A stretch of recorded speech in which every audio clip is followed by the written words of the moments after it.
के एक शख्स ने कहा है कि अतीक के 2 गुर्गे जुबैद और आपको बता दें कि जैद और उबैद नाम के ये दोनों गुर्गे हैं जिन्होंने 2 करोड़ की रंगदारी मांगी है और न देने पर जान से मारने की धमकी दी है।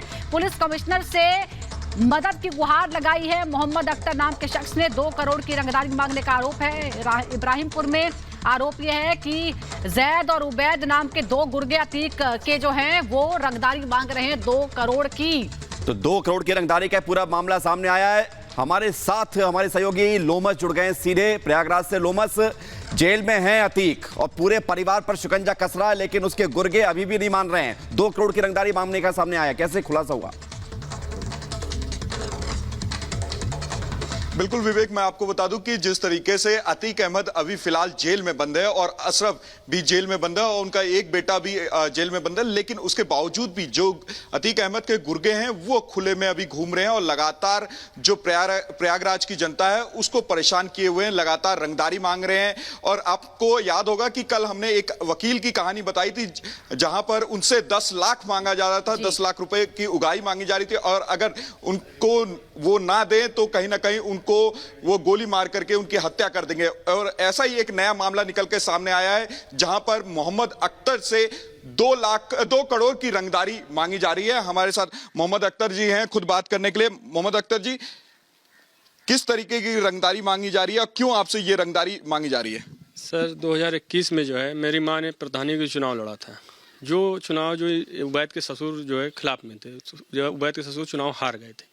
उसके बाद इन्होंने उसी बीच मेरे ऊपर अटैक किया, जानलेवा हमला था वो किसी तरीके से मेरी जान में, जिसमें मेरा हाथ टूटा, प्लस इन्होंने मेरे ऊपर फायरिंग भी करी थी। और ये उबैद जैद जो है पुराने, इनके पिताजी पुराने हिस्ट्री सीटर है, ये भी पुरावस्ती थाने में हिस्ट्री है और इनके कई थानों में मुकदमा दर्ज है इनके खिलाफ। इनका आतंक ये है कि आप ये समझ लीजिए इनके खिलाफ कोई बोलने वाला नहीं है। इनके खिलाफ जो बोलता है उसका हाथ पैर टूट जाता है या तो उसकी लाश तक नहीं मिलती। इनका ये आतंक है और कोई भी खड़ा होकर इनके खिलाफ जो है बोल नहीं सकता। 2021 में मैंने इनके खिलाफ FIR कराई। उसके बाद ये जेल चले गए। जेल से छूट के आते हैं, आते ही जो है धमकियां फिर धीरे धीरे करके स्टार्ट हो जाती हैं। तो इन्होंने 1-2 बार धमकियां भिजवाई तो मैंने मुख्यमंत्री पोर्टल पे जो है IGRS भेजा, जिसपे इनको प्रशासन ने 107-16 में बाधित किया कि किसी भी तरीके की वारदात हुई तो बचोगे नहीं। लेकिन ये फिर भी नहीं मानते हैं।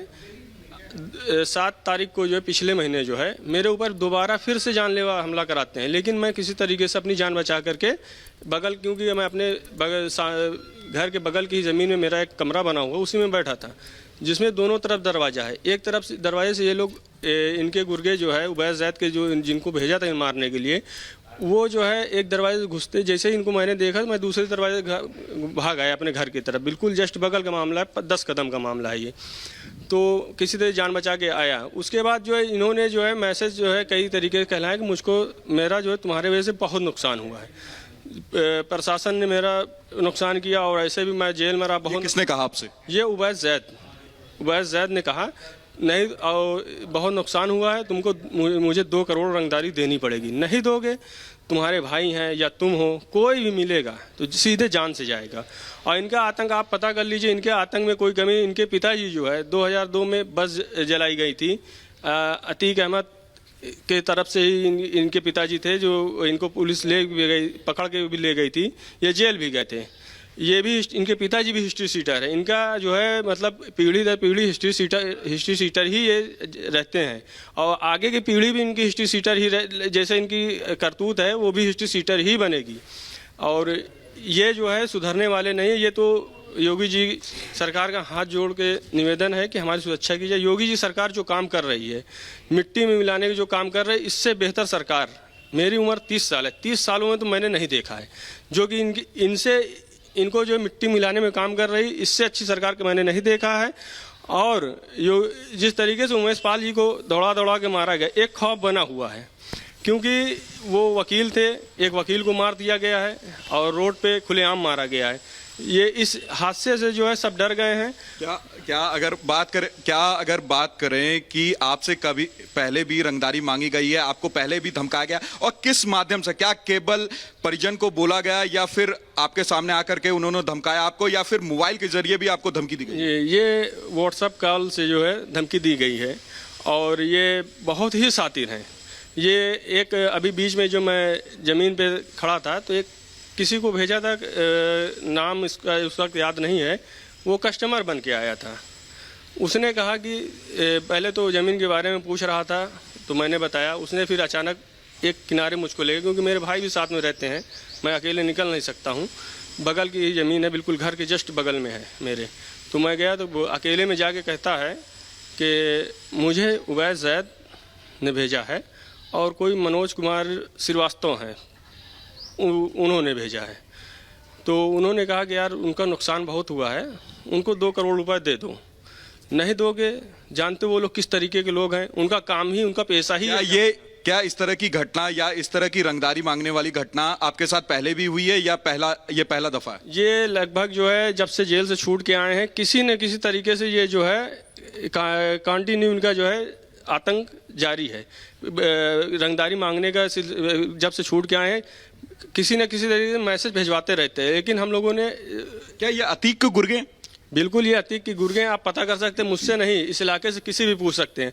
और गुर्गे के साथ ही ये गौ तस्कर है, इनसे बड़ा गौ तस्कर प्रयागराज में कोई भी नहीं है। आप इनका जो है कई थानों में जो है मुकदमा गौ तस्कर के लिए लिखा गया है। इनसे बड़ा गुर्गा कोई नहीं है गौ तस्कर में। आप कल कमिश्नर से भी मिले थे, क्या बात हुई थी? कमिश्नर साहब से मिला, कमिश्नर साहब ने आश्वासन दिया है, पूर्ण आश्वासन दिया है कि इनके खिलाफ सख्त कार्रवाई होगी और कानूनी कार्रवाई होगी और इनको छोड़ा नहीं जाएगा। क्या इनका खौफ पूरी गांव में है?